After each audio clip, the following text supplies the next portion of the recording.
ما شاء الله runaahantii maanta waxaa rabaa eebaweyne hadduu ka idmo barnaamijkii taxana ahaa ku saabsanaa caafimaadka ayaa rabaa maanta mid ka mid ah caafimaadka inaan yaro soo qaato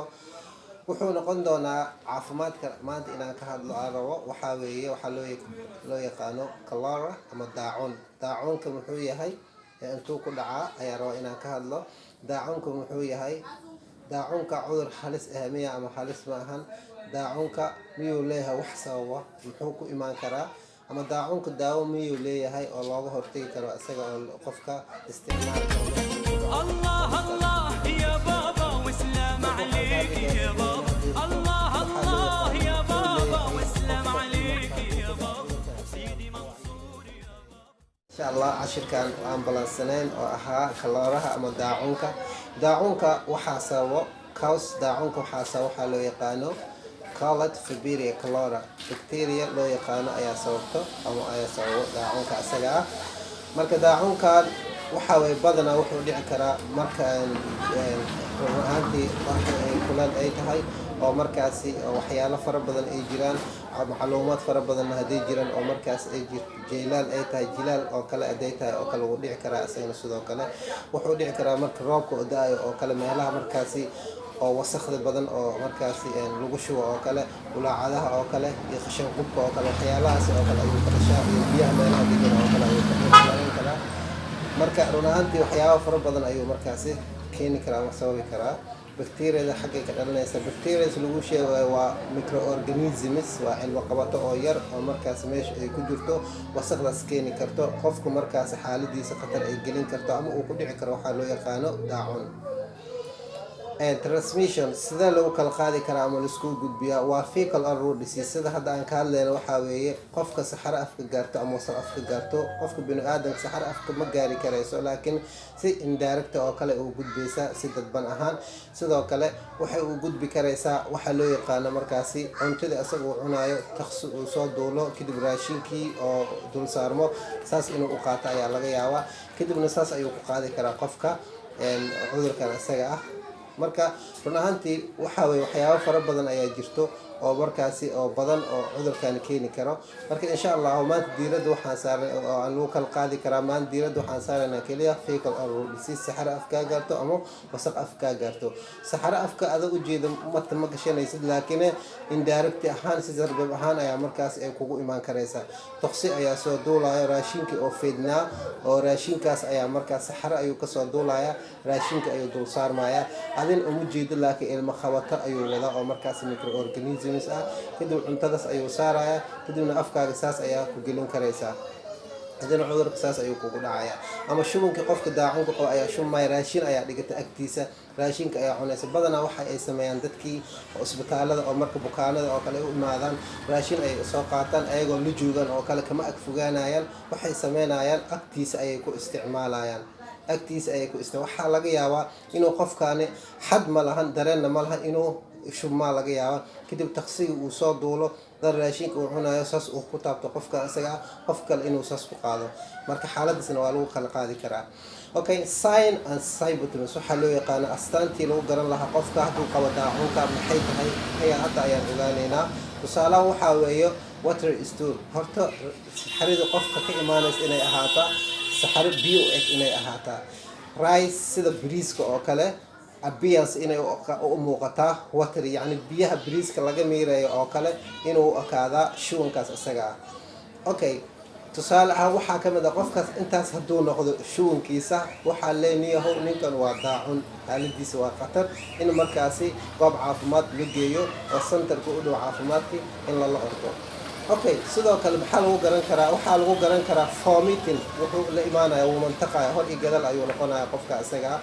qofka bini'aadamka badanaa waxay dhahaan ninka ragga mantaqa ugu fiicno sidoo kale runaahantii waxaa weeye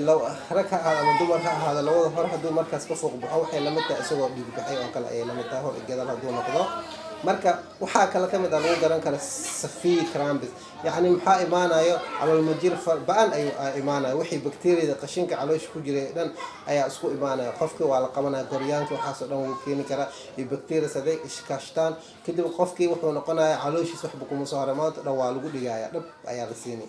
kadib maxaa caawinaya waxaa loo yaqaano sidoo kale astaanta waxay ka mid tahay abdominal pain ubucda xanuunaysa qofka ubucda waxaa weeye bogi ayaa laga qabanaya kadib bogaasi xanuun ayuu ka dareemaya discomfort waxa la raaxa la-aan ayuu dareemaya boga ayaa laga qabanaya okay waxaa ka mid ah kadibna dehydration wuxuu la imaanayaa dehydration waxaa loo yaqaano sign of dehydration ayuu la imaanaya tusaalaha waxaa ka mid ah tast haraad buu dareemaya on ayuu dareemaya sidoo kale wuxuu la imaanayaa second sandhaha ayaa gudgalayo sidoo kale waxaa la imaanaya cold drain maqaarkiisa ayaa markaas waxaa noqon mid oo markaas qabuub ah ayuu isku bedelaya kadib wuxuu la imaanayaa pulse rate wadna qaraaci ayaa zaa'id noqonaya qofka asaga ah wadna qaraaciisa zaa'id noqonaya ama liter kaada ayaa markaas ka yaraan karayso kadib qofkan marka ay kaadadiisa oo yaraato ama markaasi ilaahay kuma dara wadna qaraaciisa oo zaa'id noqdo kadib qofku wuxuu la imaanaya waxaa loo yaqaano shock shockii qofku miirkiisa oo dhanaa dawoolmaayo miirka ayuu markaasi eber noqonayo qofkii wax makal ugo kadib qofkii wuxuu la imaanaya hadduu sii fuuq baxo oo u mantaqo die wuu dhimanaya kadibna qofka xaaladiisa khatar ayay gelaysaa noloshii dhan inuu waayo ayaa halis ah insha allah waxaan gudagalaynaa hadduu idmo ama gudagalaya waxaa loo yaqaano treatment or management qofkan uu shubma uuna fuuq baxaya sida ayaa ku manage garayn karaynaa tusaale ah waxaa sameynaa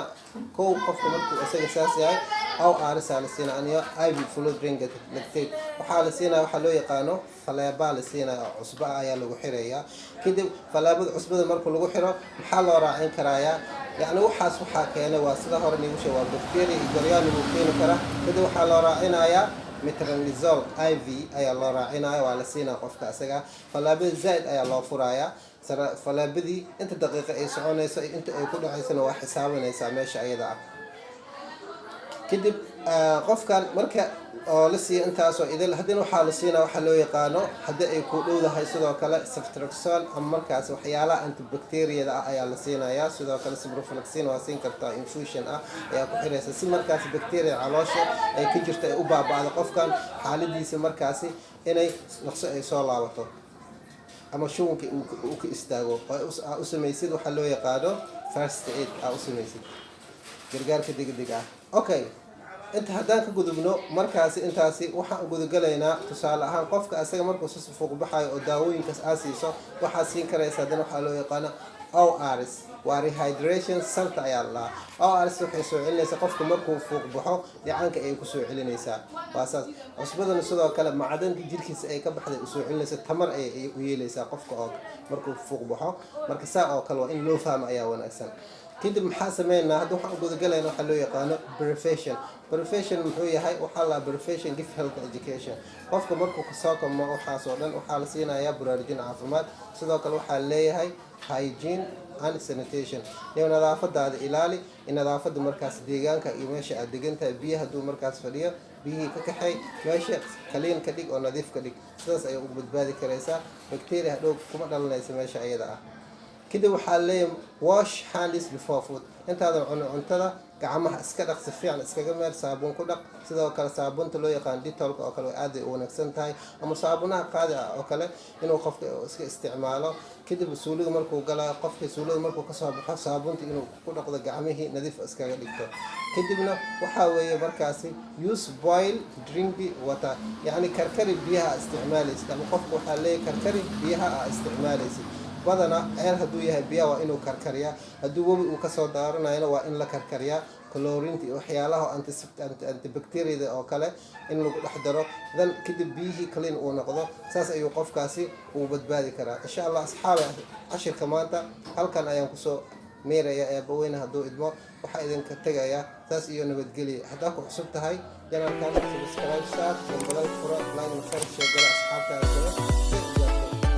أمي يا حبا أهوى يا قلبا أعشق دنيا يا شمسا تشرق